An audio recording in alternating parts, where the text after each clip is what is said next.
cut away for a few minutes and we're going to go back. The Tyler Big Band was going very well, a lot of musicians, and I was kind of in charge of, you cannot run an 17 or 18 piece band without really extremely good people to come and sit in an emergency. There's always somebody who's great, Aunt Agnes, you know, is getting remarried or something, and they have to go and can't get away, and so you have to have people that can come in and sit down and read a piece of music and be a part of the group, and that takes a very mature, very good musician to do that. So the amount of people that can do that is very limited. But we had developed a list of a large number of people that wanted to play, liked to play, and could play, and they were good musicians, and we were using them as subs. And there came a time where there were nothing like big fights or anything like that, but there were some differences in the band about kind of philosophies, which way to go, what music to play, what arrangements to play. And we kind of all owned the arrangements. Dr. Bob had bought a bunch of them and had a bunch specially arranged by the guy down in Nacogdoches. Daryl Holt. Dr. Holt down in Nacogdoches had arranged a whole bunch of stuff for the band, and we had all of that. And so 2 or 3 of us broke away, put together some more musicians, and started the East Texas Jazz Orchestra. That name has no particular meaning. It's caused more problems than it has solved, and people think it's jazz and they think it's a Dizzy Gillespie type music, and it's not. It's still big band music, but the people in this band wanted to play more challenging music. They did not want to play just the old standard big band repertoire that we had been played for years. We wanted to do some more rhythm and blues, and we wound up getting a vocalist and just doing things a little bit differently than the other band. And luckily, over the last 10 or 12 years, ever since whatever length of time it is that occurred, both bands have been able to go and play and have stayed together all this time and done very well. And we've been very blessed with that. Bob, anything? The East Texas Jazz Orchestra, we started out using some of the music from the Tyler Big Band. We copied it and used it in our band. And not long after that, a fellow from Gerald Fagan was a band director in the area for many years, very excellent band director, fine man, fine musician. And he called me, and he had found somebody in Sweden,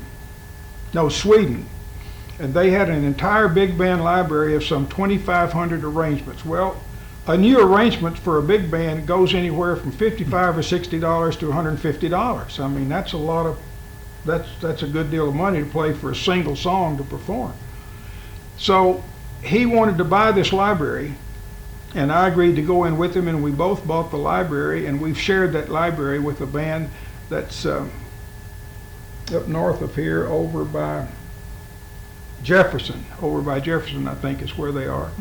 And we have shared that library, and it's a very fine library. It has a lot of modern tunes in it. It has a lot of stuff that Doc Severinsen did with his band, and we do some of that, and we do more rhythm and blues stuff in the Tyler Jazz Band. We've got 2 singers. We've got a man and a woman that sing, and he sings a lot of rhythm and blues stuff like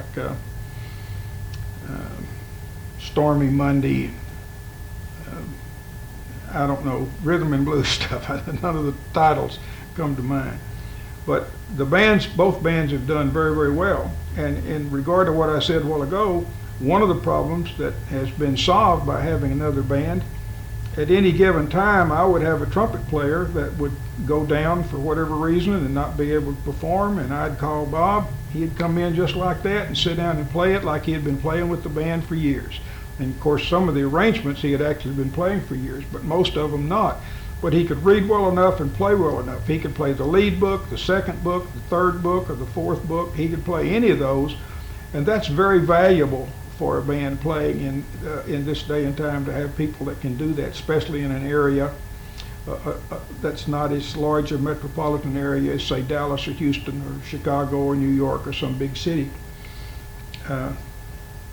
So not to embarrass Bob while he's sitting here, but just a tremendous musician, a tremendous lead trumpet player. You always knew what he was going to play, very consistent with it, good range, didn't poop out at the end of the night and not be able to play.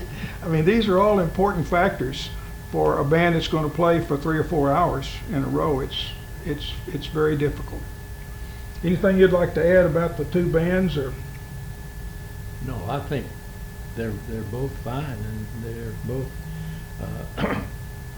There's no animosity between them. It's not a matter of competition at all. no, it's never been competitive like No. that. Well, what about enjoyment? Have you enjoyed it? Oh, very much. Matter of fact, it was a sad day for me about 4 years ago when I just had to lay it down, could no longer continue. But I still have an interest in it, a very great interest. I was persuaded by my father, who is a drummer of all things. I should say that drummers are always the best looking, most intelligent people in the band. I created more tears for my mother, and I would say way up top, one of the greatest regrets I have ever had. My mother wanted me to play piano. She had me with 3 different teachers. I didn't want to play piano as a child, stupid as a child, because on the municipal band my dad played, there wasn't a piano player.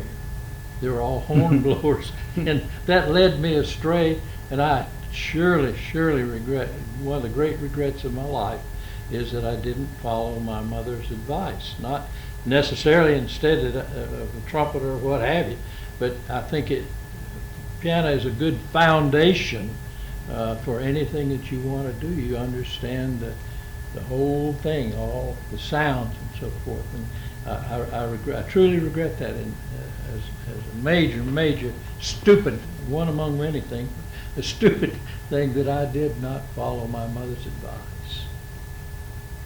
Another thing that came to mind we were talking about during the break a while ago, that both bands, the Tyler Big Band, the Sharon Temple Shrine Band, and now the East Texas Jazz Orchestra, all of these bands for years, we've kind of made it sound that we played for money all the time, and that's not necessarily true. Both bands have played for charity things, both free of charge or at greatly reduced prices, or at sometimes free and sometimes reduced prices. And both bands have spent a lot of time playing concerts and things at schools within 50 or 60 mile radius of Tyler. Some of the band directors were playing in the band and asked us to perform at their school, and in some cases they sold tickets and used the money for things that the band needed or that their high school band was doing. And all of their kids came, of course, and we would almost always feature one of their better high school musicians with the band when we did these performances. But I know we've played Malakoff repeatedly, we played Pine Tree, we played Big Sandy, we played Palestine, Jacksonville, White House, Chapel Hill once, I know. We played over at Henderson once or twice, but many other places, and some of these places 2 or 3 times. We played up at Hawkins before. Sometimes college has us come in and play for some of those, and we've done that. So it's just been a great ride for all of us involved in it. We've enjoyed it very much, and occasionally we even use students out of the colleges that are in Tyler now. We've got Tyler Junior College and the University of Texas both have excellent music departments with excellent teachers and good jazz departments in both schools. And they've got kids playing in there that will just knock your socks off. They're so good, and we enjoy having them come in and sit in with the band, and sometimes at rehearsals they just come in and play for fun. And it's good to play in bands where there's so many bands that all of us in our lifetime have played in where there was animosity and there was, well, I don't want them to play, I don't want them sitting next to me, and I don't want to. We just have had none of that in these two bands. If somebody wants to come in and pull up a chair and double apart with one of the guys, there's nobody.